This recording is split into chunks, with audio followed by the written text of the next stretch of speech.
class have somebody in your family or somebody that you know, friends of yourself, who are somehow impacted by this couple? Yeah, we all know different persons. Harvey and Irma. A lot's happened since we last met, isn't it? It's pretty amazing. Well, I'd like to start with some prayer, just because I think it's very appropriate. And if you could think of a prayer buddy in the room, even if you have to walk across the room, and find somebody that we can pair up and pray. I have a list of students here who I added. Now, I don't want this may not be comprehensive even for this class, but I've been hearing from a lot of students who are either personally affected by one of the two hurricanes or are involved very heavily in the relief efforts going on currently, whether their church has been selected as a hub for volunteer organization or storage or just distribution of relief supplies. And these are students who are taking this class, so I want to pray for them by name. So as you feel led in your prayer groups, we can pray for them specifically by name. Also, I'd like to add to this list, one of our students, Mike, and his wife, Elizabeth, is recovering from some pretty extensive surgery from this last week. So we can pray for brother Mike and his wife, Elizabeth. That would be great as well. So could we turn to prayer partner and spend just a few moments praying? And anybody else that you have that you'd like to add to this list by name? And then after a few minutes, I'll close us and we'll get started with today's lecture. You can also introduce yourself if you don't know your prayer partner. And that goes for you too at home. You can pray as well.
Let's pray together.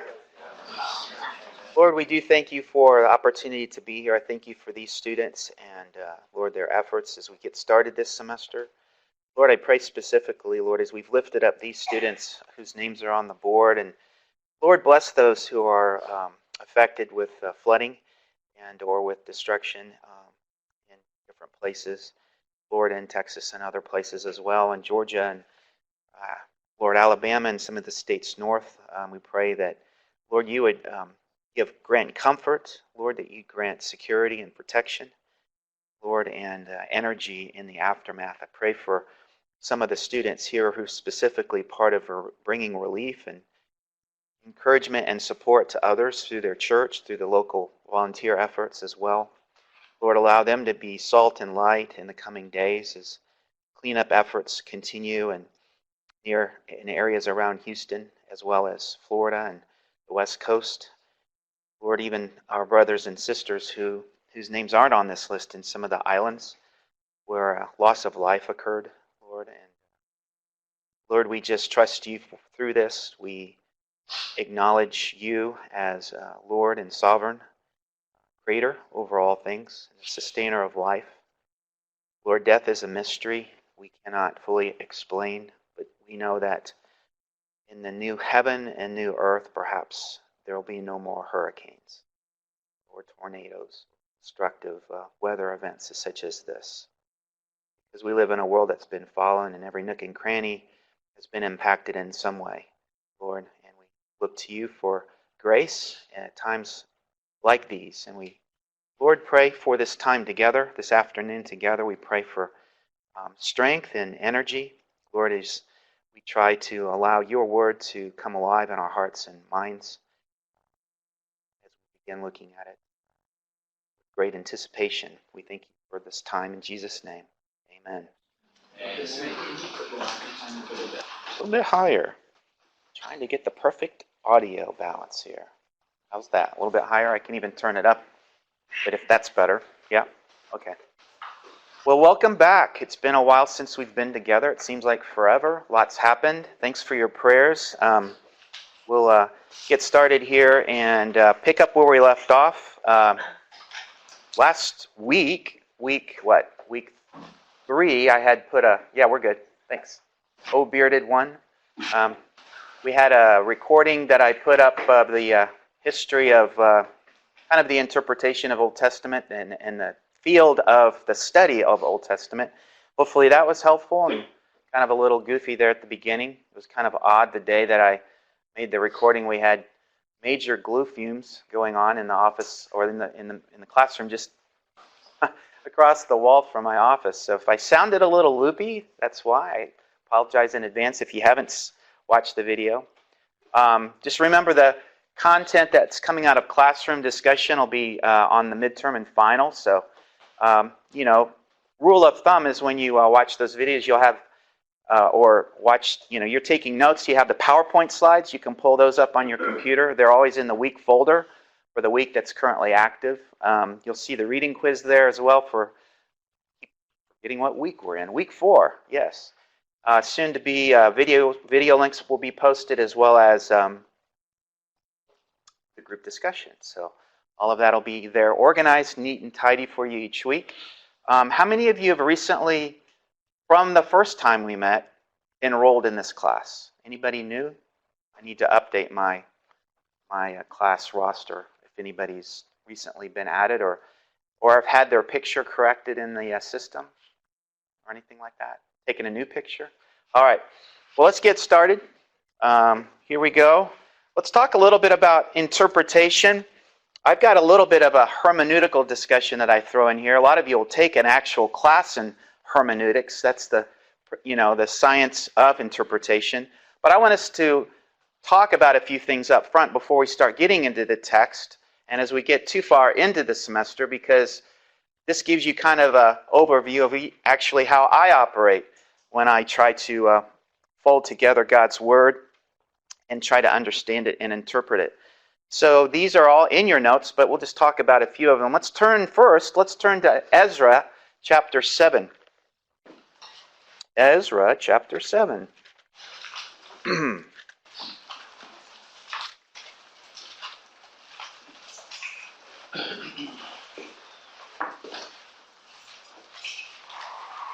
Who'd like to read chapter 7, verse 10? Anybody? Any volunteers? How about Spence in the back? Could you read that for us, please? Okay, what translation? The correct one. Ezra chapter 7, verse 10. For Ezra had set his heart to study the law of the Lord, and to do it, and to teach his statutes and rules in Israel. Yeah, I mean, that's the kind of a foundational principle for interpretation. We want to be like Ezra. That's the point there. Not only is he, in trying to interpret it, but he's teaching it the statutes and ordinances, but underlying that is his commitment to practice it or put feet to it. So that's part of our rules for interpretation. Another thing that's important is we look at a text, we want to understand its genre. And the basic genres that we'll see in the Old Testament are law, history, poetry, and prophetic.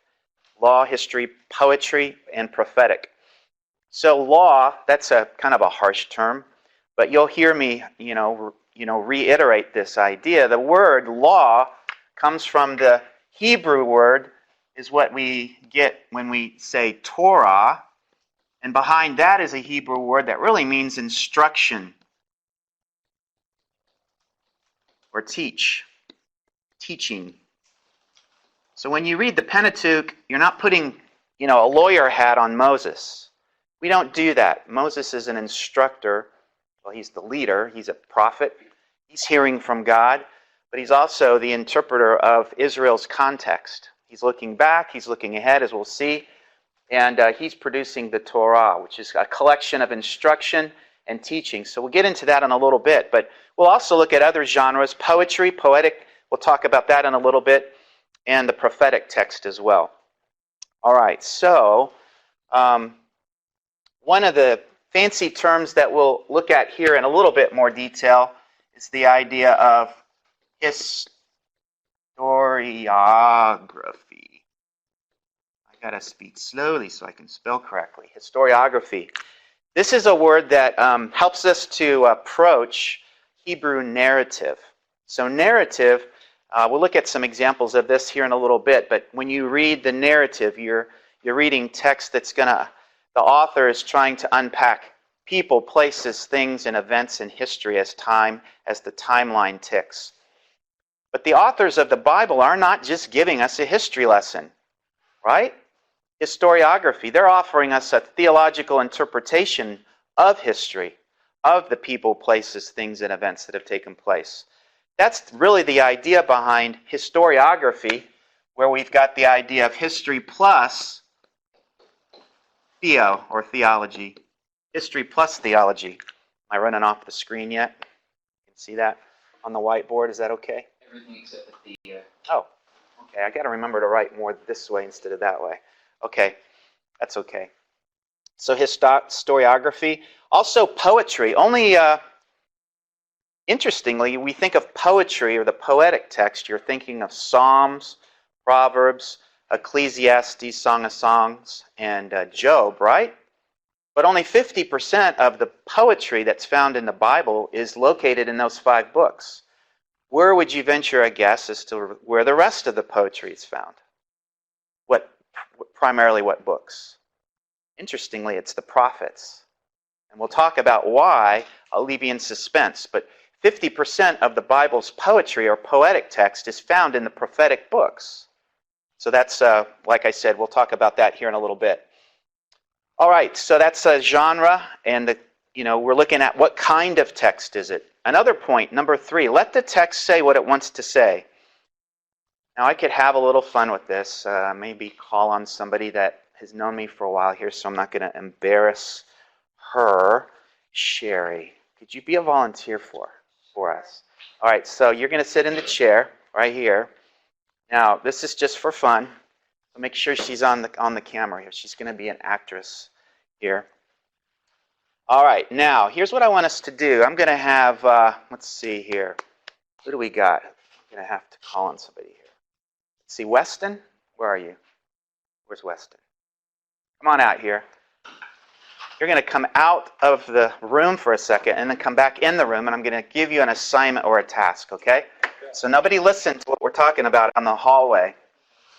What you're going to do, you're going to go up to Sherry. Remind of a rose. All right, that's all you have to do. I know you're nervous, but don't worry. We good? Yeah, go. You remind me of a rose. Oh, why, thank you. Okay. Give him a hand. Give him a hand. Very good. Very good. See, that wasn't so bad. Now, what we want to do is think about interpreting the author Weston, and what did he mean with the phrase that he said, "You remind me of a rose"? So let me erase a little bit here. We'll get some ideas and put them up on the big board here. So how about some ideas? What did he mean? The idea of beauty? Right? What else? There's any other possibilities? If you don't like roses, you could have taken it negatively. So thorn means prickly, right? That's what they mean. That's how they say it in southern Texas. Prickly. She's sunburned? Okay. Okay, yeah, that's a possibility.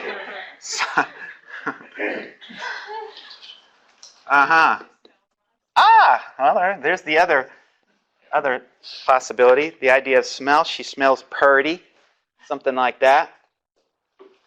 Other options. Delicate. I was thinking of that. Yeah. The idea there is maybe if she's an older woman or something, beauty can be fading, like a rose. A rose is only beautiful for a defined period of time, something like that. But it's something, you could say delicately and appropriately in particular context. So, we've got a problem here, right?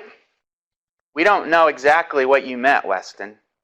So we have to ask you, the author, what did you mean? I don't really know. Oh. So you're writing with intentional ambiguity. You don't know what you said and what you meant. Well, that's going to be a problem for us because we're trying to interpret you. But you can see the things that would be helpful. Let's say, Weston and Sherry, I'm not trying to embarrass anybody, but let's say they're dating. Probably we could interpret pretty accurately, especially if you're getting ready to go out to dinner or maybe to a dance or something, you'd be probably complimenting her on her beauty. You remind me of a rose.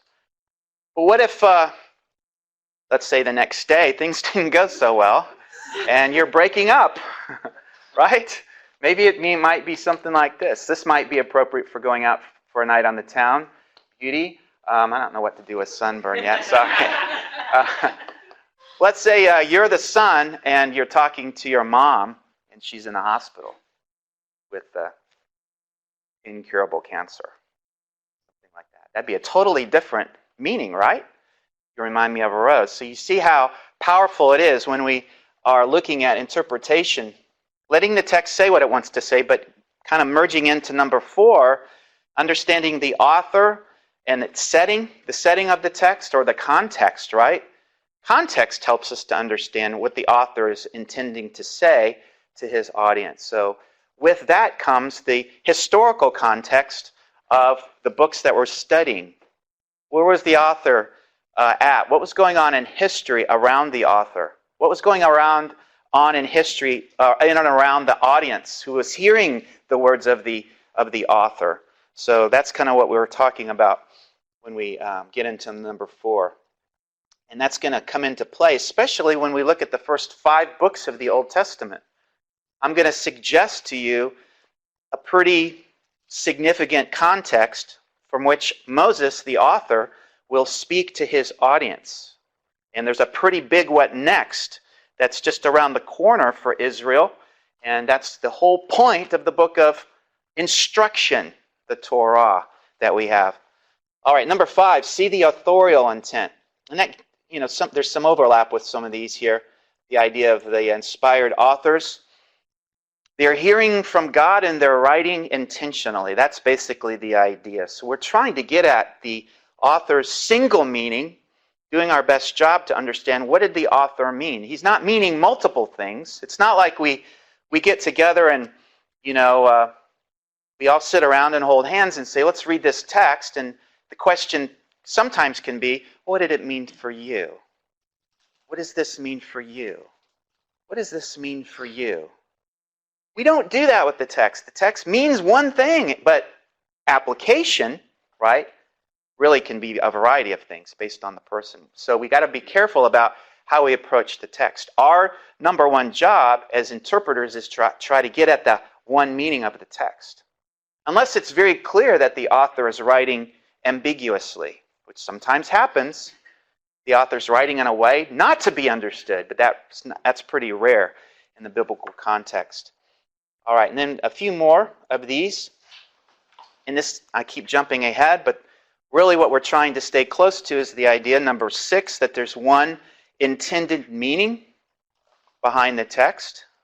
And rightly understood, if we do our job of interpretation, we can get to that one meaning, the intention of the author, and then go various directions with regards to our application. Sometimes we get into a situation where, really smart men and women are interpreting the Bible and they have multiple approaches to an interpretation, but that's part of it. We could have interpretations out there that maybe don't agree, but that might just mean that there's still more work to be done. Not all the evidence is in. Or, I say there's more work to be done. So that's part of the ongoing work of interpreting the Bibles. That's why we have commentaries. That's why we have updated commentaries, more modern commentaries based on more thinking and more research and things that have come in.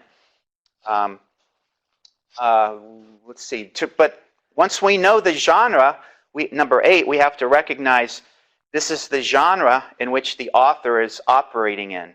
So he's writing in a particular genre context, you might say. Is he unpacking a story? Is he telling, is he unpacking the life of a famous historical woman or man of faith?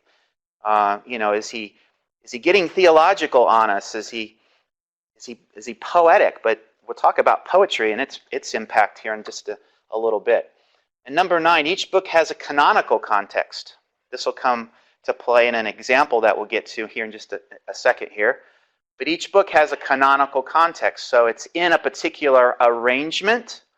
And we have our English Bible with its canon of books, but what I'll prefer to talk about is the original. We looked at a slide a while back, week 1, where we talked about the Hebrew canon, the Bible that Jesus and Paul read, for example. So the Hebrew canon is what I like to stay close to in terms of the canonical context for Old Testament books.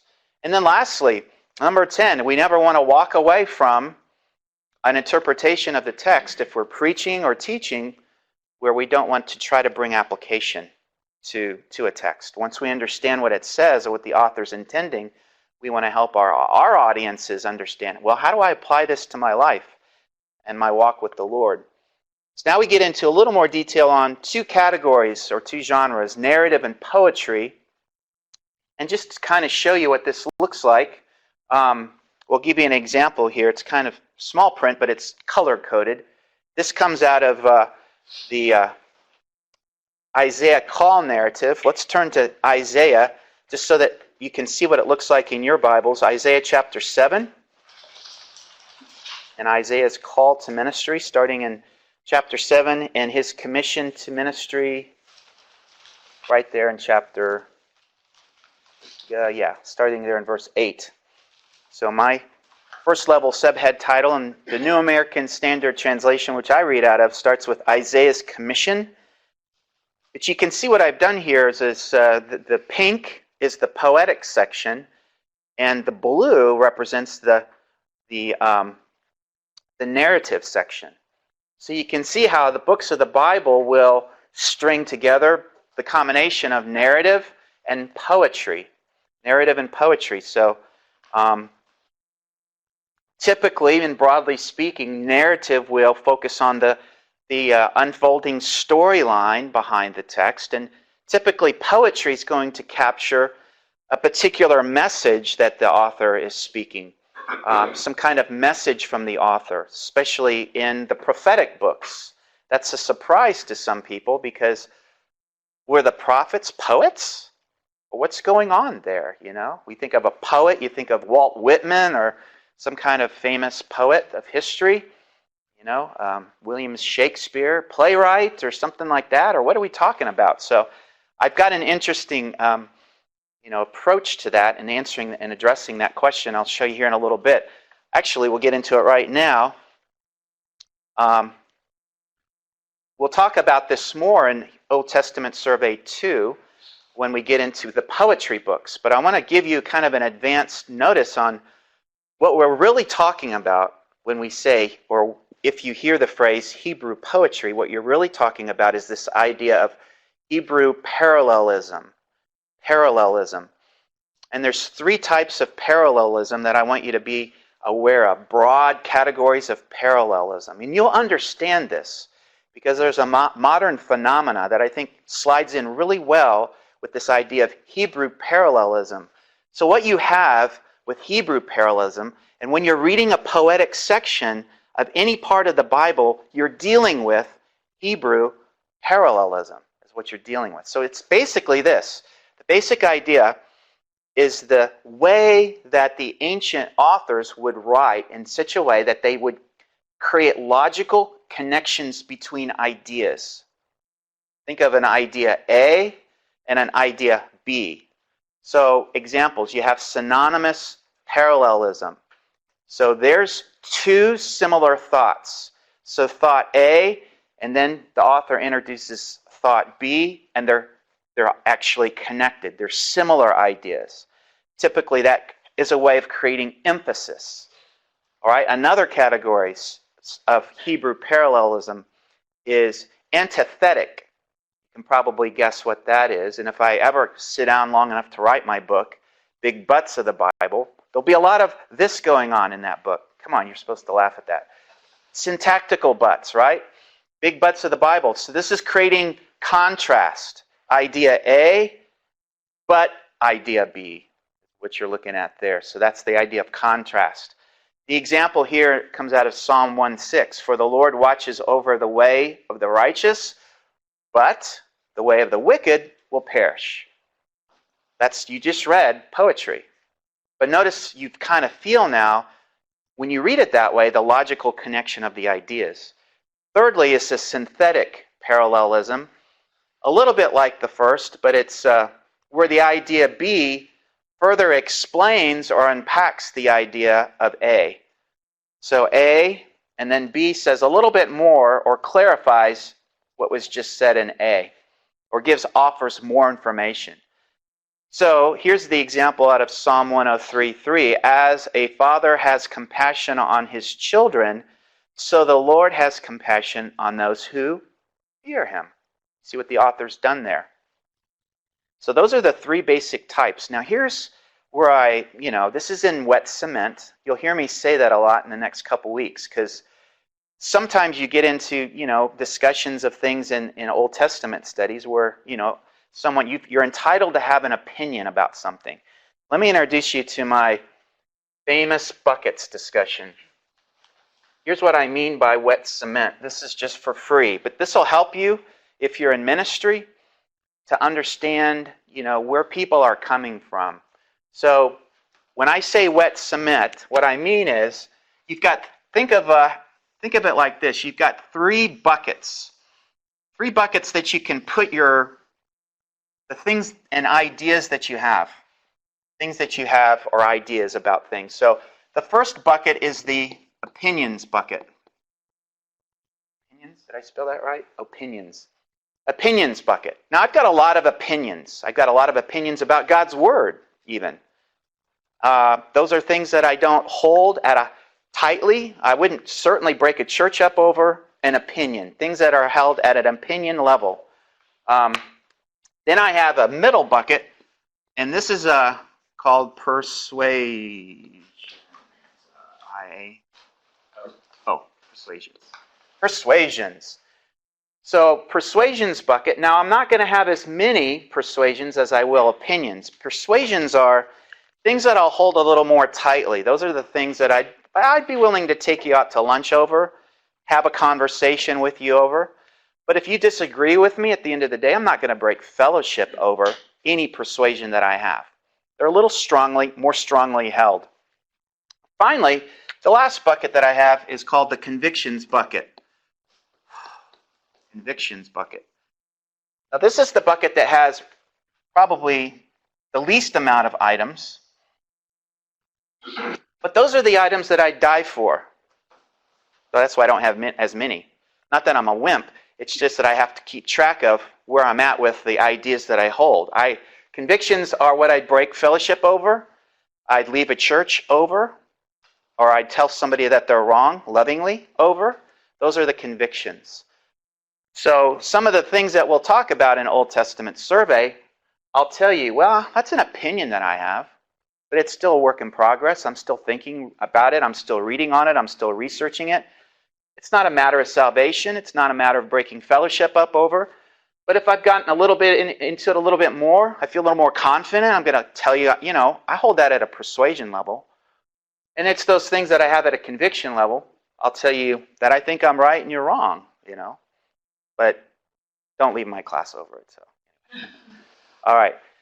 So that's what I'm saying here. So this next idea is kind of an idea. It's just interesting. It's an opinion that I have. It's in that low grade thing. But it's how to kind of understand this idea of Hebrew parallelism. So this idea of poetry. And what's really interesting to me is that the authors of the biblical record that are the most involved in writing in poetry are the prophets, right?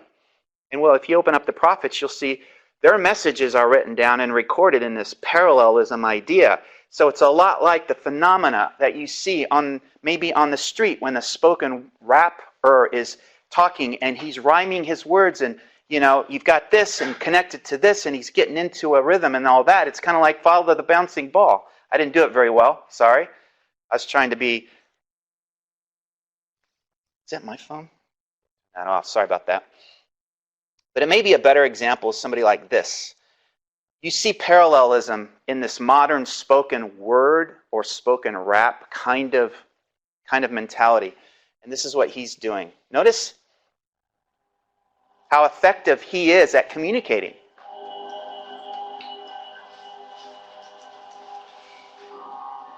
I've never been one to sugarcoat my feelings, so I grew up with a whole lot of parent-teacher meetings, and they said I was stubborn and hard-headed. I always felt like I was a coward if I felt something but never said it. And my dad told me not to let bad teachers bother me. Mom said don't sweat it, so I never let it. But I learned then that having a voice means having a choice, and with that choice comes an opportunity to be in more than just noise, but standing for something instead. So I stood for something, never thinking a million others would stand with me.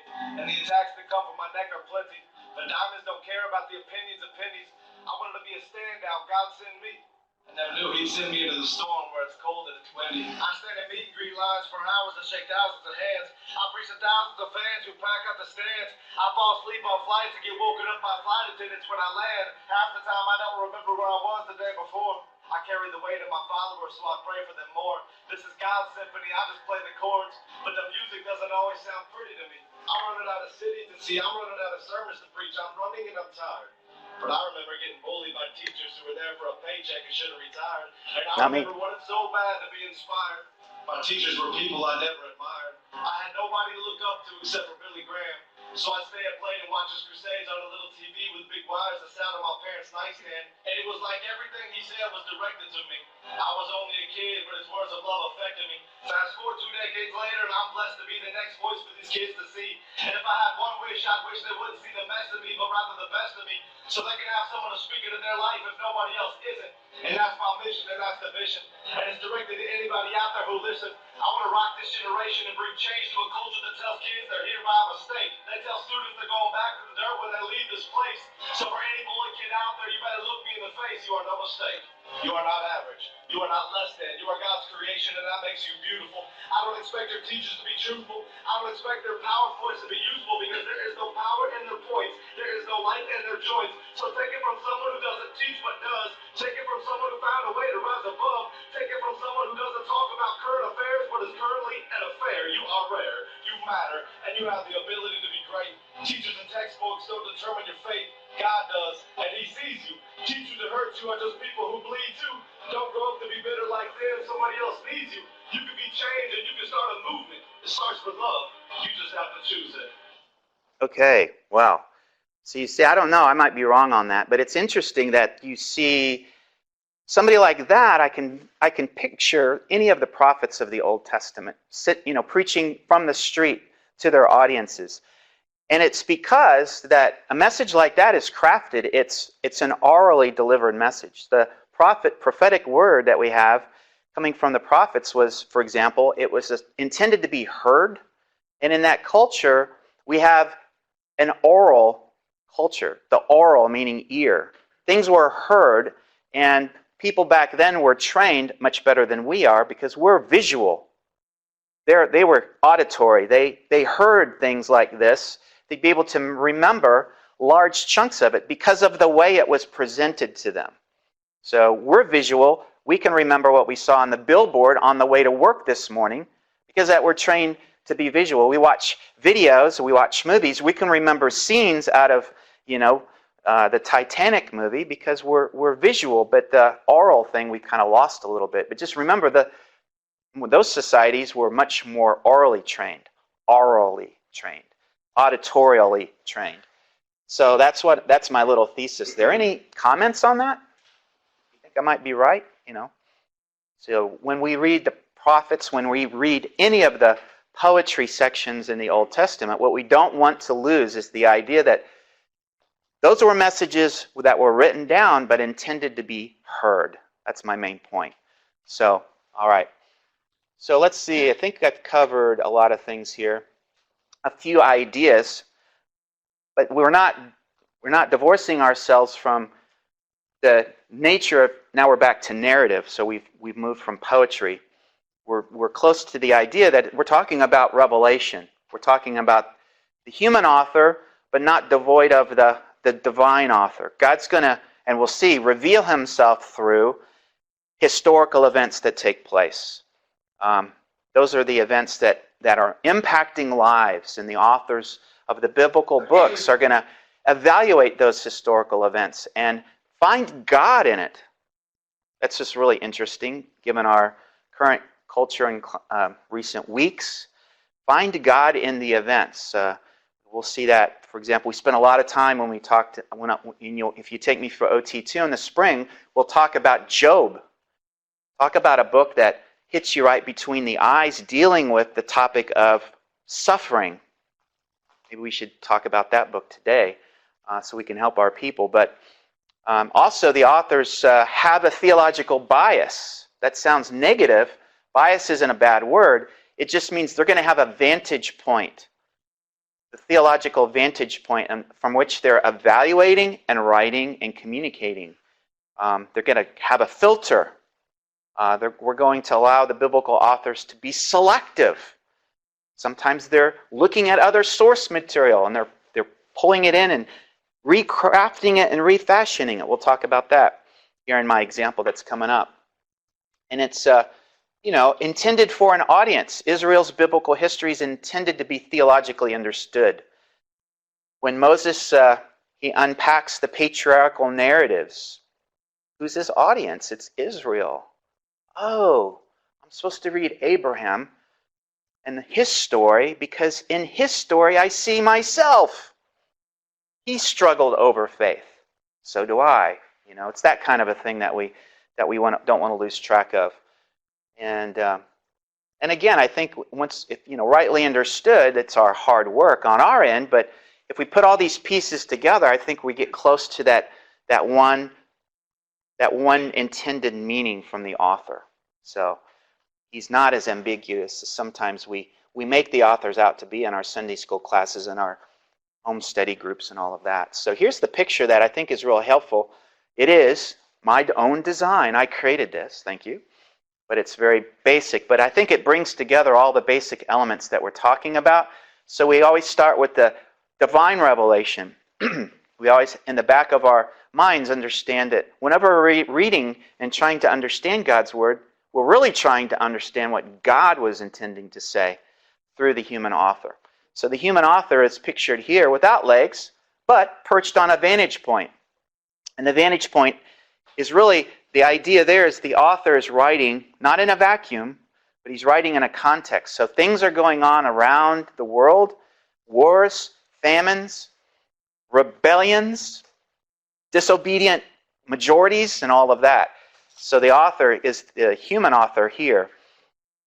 And we have eras going forward and back because that's what we read when we read the progression of books, starting with Genesis and moving ahead. The author is going to look back and evaluate theologically people, places, things, and events. So he's grabbing onto the history, but he's also overlaying and explaining that history theologically. So we'll get into that when we look at Genesis 1 through 11. So that's my primary strategy that I hope you'll appreciate when we get there. There's theology that just leaps off the page when we read Genesis 1 through 11, when most people in our churches don't have the foggiest idea of theology. I think I go to Romans for that. I have to read Paul. I only have to read the New Testament to get any theology, And then they look forward, so they're anticipating also the future theologically, especially the prophets. We're going to see a little bit of prophet in Moses too. Moses is going to look ahead. He's going to anticipate things that haven't happened yet in Israel's history. He's going to put a huge fork in the road for the nation of Israel. He's going to talk about the implications for obedience or disobedience in terms of the nation and what might happen depending on which fork in the road you turn. So Moses is going to have he's entitled to have his prophet hat on as well. So that's important. So basically, I'm just kind of reiterating and rehashing. The biblical authors knew what God knows, and they sometimes are revealed, and they see what God sees. That's what gives them the ability to anticipate so well. Sometimes they're anonymous.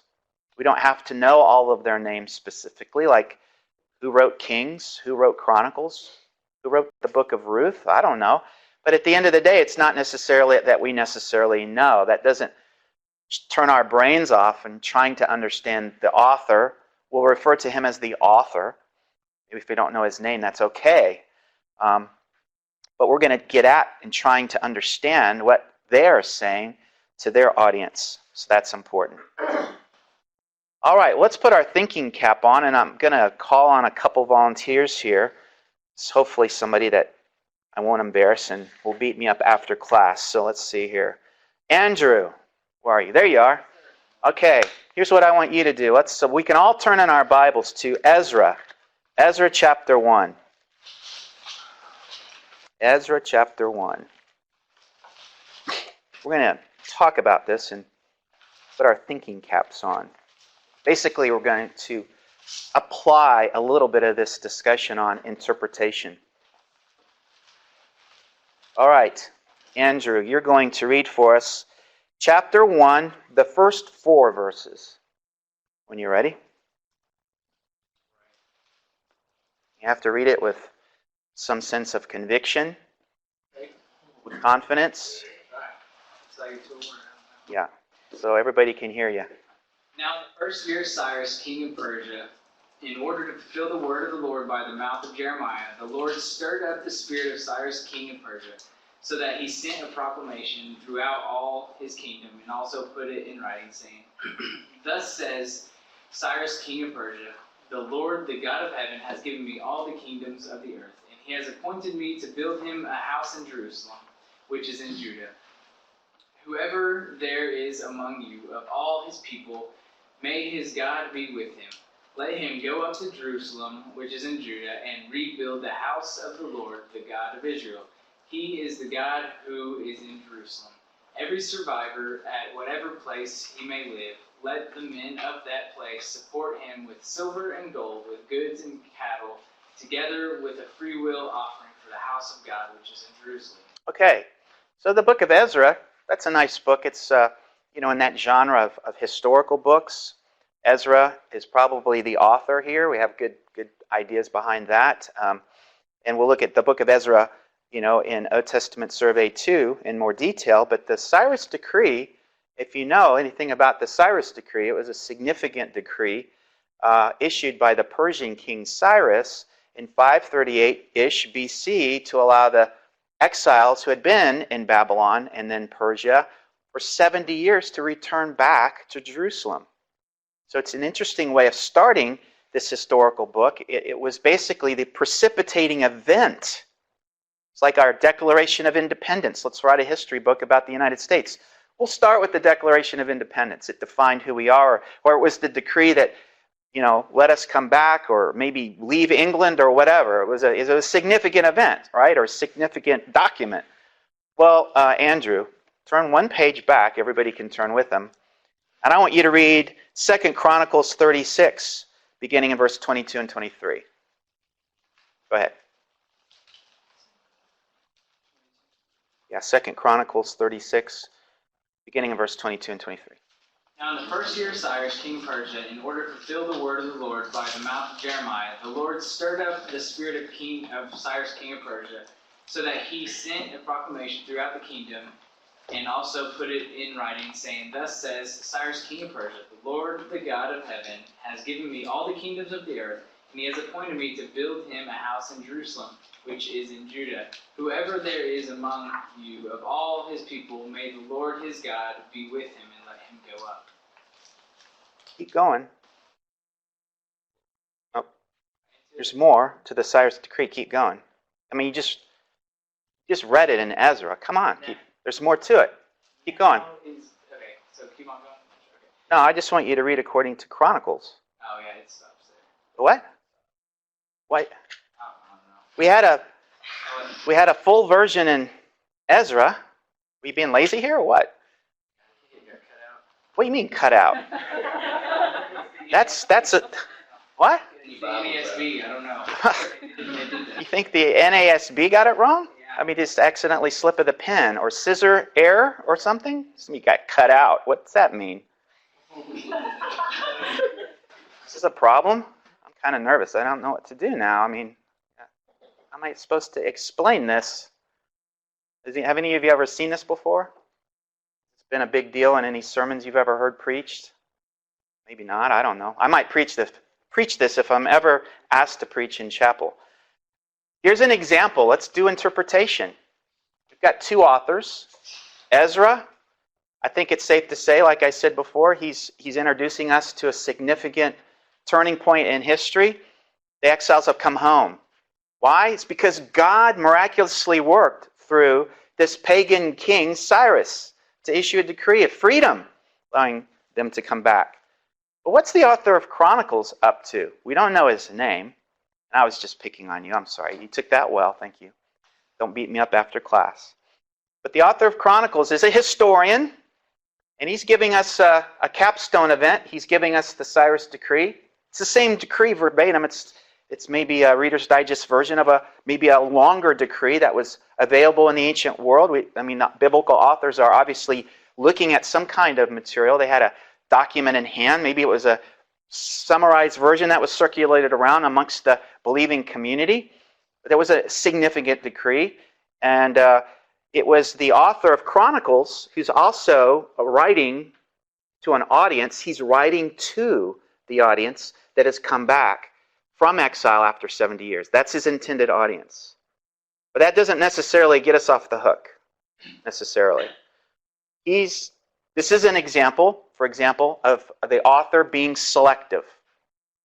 The authors can choose to include or not necessarily include their material in their final version. Let me give you an example, another example of this particular author, Chronicles. First of all, if I could keep going and picking on you, Andrew, it's because I like you so much. 2 Samuel.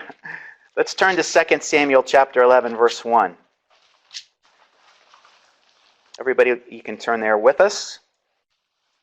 Okay, maybe I'll pick on somebody different. Let's see. Kevin, are you here? Kevin Shepherd. There, I'll pick on you now. 2 Samuel chapter 11, verse 1. And keep your finger in 2 Chronicles. I'll have to grab the Bible up. This app's kind of weird. So 2 Samuel 11. 1. Mm-hmm. In the spring of the year, the time the king go out to battle, David sent Joab and his servants with him and all Israel, and they ravaged the Ammonites and besieged Rabbah. But David remained in Jerusalem. Okay, keep reading verse 2. It happened late one afternoon when David arose from his couch and was walking on the roof of the king's house, and he saw from a roof a woman bathing, and the woman was very beautiful. Well, you know the rest of that story, don't we? Yeah. Let's turn back to Chronicles. Let's turn this time to 1 Chronicles chapter 20. 1 Chronicles chapter 20. And why don't you read that version? Read what the historian, we call him the chronicler, said in 1 Chronicles chapter 20, verse 1 and 2. In the spring of the year, the time when the kings go out to battle, Joab led an army and ravaged the country, and the Ammonites came and besieged Rabbah. But David remained in Jerusalem, and Joab struck down Rabbah and overthrew it. And David took the crown of their king from his head. Wait a minute. You skipped over something there. Read 4. Go ahead. Get it right this time. No, it's not there. What? Not there? What in the world is the chronicler doing? He's driving us crazy. Here he is being selective again. That's just my example. But one of the things that we know from, let's turn back to the end of Chronicles. One of the things that we know about the chronicler is he's recasting history, but for a different audience. If you read Kings, 1st and 2nd Kings, things get pretty negative. The author of Kings, for example, how many bad kings are evaluated in Israel, the northern kingdom? There's 19 kings. How many of them get a positive evaluation from the author of Kings? 0. How many? Well, Judah has 20 kings. How many of the kings of Judah get a positive evaluation? It's about 8. Yeah, the reforming kings. Well, of course, the kings of the United Kingdom. You've got Hezekiah and Josiah and kings like that. So just 8. But look at that history. Bad king after bad king after bad king after bad king after bad king. And then we go into exile. So the audience has been in exile for 70 years, and they've had that book sitting on their shelf all that time. They've been reminded of why the failure happened and why the exile was inevitable, why God acted the way he did. But things changed. We have a large group coming back, very motivated to go back to Jerusalem and rebuild the walls and rebuild the temple and rebuild the covenant community. What's changed? The author now says, I don't need to retell that story the same way as before. Everybody knows why we went to exile. Everybody knows that history. What I'm going to do with my history is focus on the positive things. I don't have to tell them again that David sinned with Bathsheba. They know that. What I want to focus on is the Davidic covenant. What I want to focus on is Solomon's building of the temple. Because after all, that's what we're doing. I want to encourage this group, this post-exilic group, with some good news that points them to the future. Now we get back to how Chronicles ends. Why does he cut the Cyrus decree in half? Intentionally, the author of Chronicles. Because he wants, and by the way, I don't know if you knew this or not, in the Hebrew canon, this is where context is important. The last book in the Hebrew canon, the last book, if Jesus was having a quiet time, or if Paul, any of the authors of the New Testament sat down and had a quiet time and they turned to the very last book, what would that book be? 2 Chronicles. And the very last word that they read was, let them go up. Guess what that's an invitation to? Let's turn to Isaiah. And sometimes it's important when you interpret, you let Scripture interpret Scripture. That's another point I should have probably put in my points, but I didn't. But I probably should add that. Isaiah chapter 2. Isaiah chapter 2. Let him go up is a significant idea, or you might say it's a single Hebrew word. It's in the invitation or command voice. Let him go up. So where are we going up to? Isaiah chapter 2. I'll read this one. Chapter 2, beginning in verse 2. And this is in poetic form, by the way. Now it will come about that in the last days, what day are we talking about? The mountain of the house of the Lord will be established as the chief of the mountains. It's high, and it will be raised up above the hills. Who's invited to this party? And all the nations will stream up to it, and many peoples will come and say, come, let us go up to the mountain of the Lord, to the house of the God of Jacob. Why? so that he may teach us, like Moses did. He may Torah us concerning his ways, and that we may walk in his paths. For the Torah will go forth from Zion, and the word of the Lord from Jerusalem. So that's an important party. That's called the day of the Lord. So the day of the Lord, a lot of things will happen. It's when the king comes home.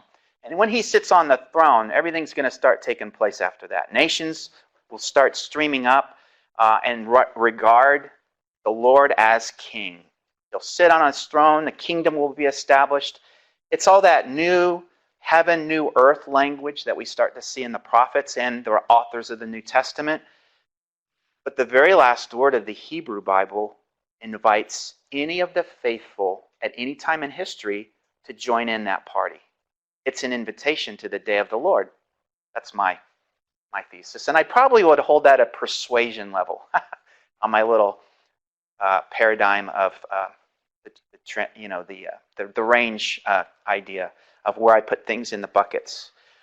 Because it was such an important day for the prophets, it was the day of the Lord that was the basis for them encouraging the people, the faithful remnant. You are sitting in the right side of the room. The faithful remnant over here. Sorry, I have to break you up, but you're a part of the faithful remnant, the prophets. When you're asking the question, what do we have to look forward to? Prophets will start to say, the day of the Lord, it's coming for you. And the good news for us, it's still coming for us too, right? It's the day of the Lord when the Lord comes back. And interestingly, if we turn to the very last book of our Bible, which we should do right now, everybody, guess what we see? I'll start in verse 20. He who testifies to these things says, quote, yes, I am coming quickly. Amen. Come, Lord Jesus. The grace of the Lord Jesus be with us all. Amen. I think there's a little bit of a hint there to the day of the Lord. It's Jesus' return. It's when the Lord comes back. And so it's interesting that both of the final books of the Hebrew canon, the end of the Old Testament, the Hebrew ending of the Old Testament, and the ending of the New Testament, both end with this idea of the invitation or recognition of the day of the Lord. Does that make sense? So that's how interpretation, that's an important aspect of interpretation. All right, so you can use that idea in your teaching or preaching, or it might become some way to encourage your Sunday school class for helping them understand the important work, sometimes hard work, of interpretation. All right, just a few more minutes and we'll take our first break. So now we start talking about the text. Let's start talking about the theology of the first 11 chapters of the Old Testament. Really, we're answering this question. What did Moses want to say to Israel in getting them prepared for the promised land? That might be the thesis statement of the first 5 books of the Old Testament.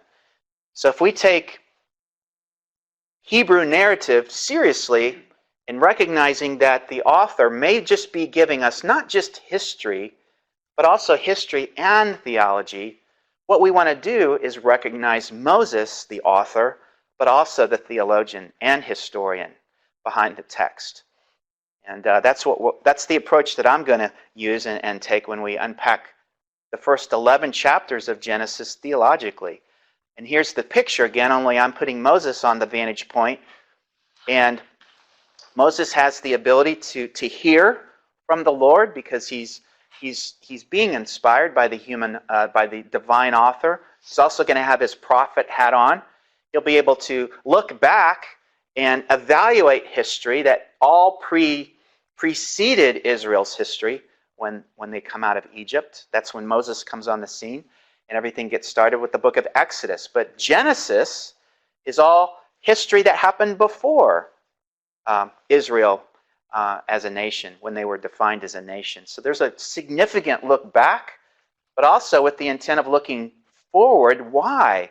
It's because the vantage point. Moses is preparing them for their future as a nation. So here's kind of the big idea. Israel, by the author Moses, is invited to see themselves in the patriarchal history, beginning with Genesis 1 through 11, and then 12 through 50. So whenever Israel reads the narrative about Abraham, Isaac, Jacob, and Joseph, they're invited to see themselves, because those patriarchs, they had experiences very similar if we go all the way back to Adam and Eve. So the picture is Israel understands what faith looks like, what the walk of faith looks like, what real struggle looks like. You know, when you have opposition, when all the major lessons that we'll see come from significantly Genesis 1 through 11. So here's the vantage point that I want to kind of paint a little picture of. What is this vantage point? Well, here it is. Physically on planet Earth. Largely the vantage point is where the context is for the last book of the Pentateuch. That's the book of Deuteronomy. We know that Moses is teaching and wrapping up his teaching and preaching ministry on what's called the plains of Moab. And this is a picture taken from the vantage point, or you might say the perch, of the plains of Moab. And slightly to the east of the Jordan River, about, how many miles is it? 10 or 12 miles, I think it is. But from eyesight, you can actually see the Jordan River. So if you can picture Moses, the author, the communicator, standing up on a rock, and the people within hearing distance are able to hear him continue to emphasize the teaching that's enclosed or contained within the Pentateuch. Wrapping up his preaching ministry, which is really what scholars will talk to you about as being the book of Deuteronomy. Moses is wrapping up his role as the leader and teacher and instructor of Israel, all because they're getting ready to cross over that river. When that river is crossed, guess what happens? Real life begins. Battles are fought. Lives will be lost. Life gets serious after they cross that river. But everything up until now has been preparatory. It's been preparation. It's been instruction. It's the Torah. Moses is going to leave that deposit of instruction in I think of it as a portable filing cabinet. Here you go, Joshua.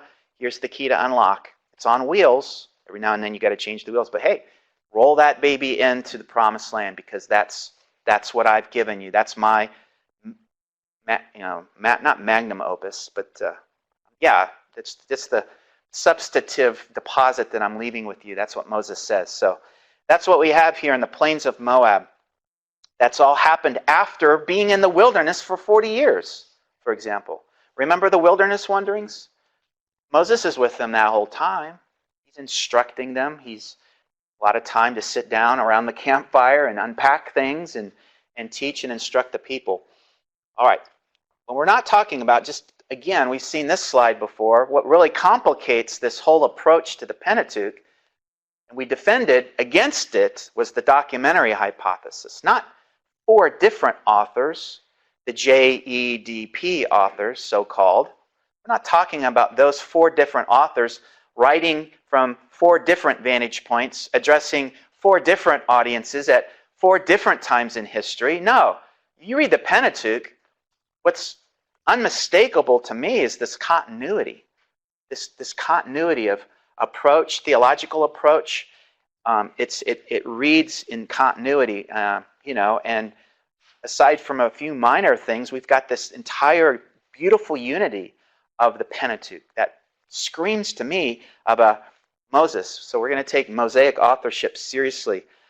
One author addressing one audience, of course, over a period of history, but primarily the vantage point of the plains of Moab, I'd argue, is the primary vantage point in which Moses says, this is the last thing that I'm going to instruct you before I'm called off to die. I'm not going to go with you. I'm just going to leave this with you. And it's your job to put feet to it when you get to the promised land. All right. Well, you've been great so far. I see a few droopy eyes, so it's time to get some coffee. Let's take a 10-minute break. If you need to walk over to the cafe. And if anybody wants extra credit for the day, you can bring me back a complimentary cup of Professor coffee, black.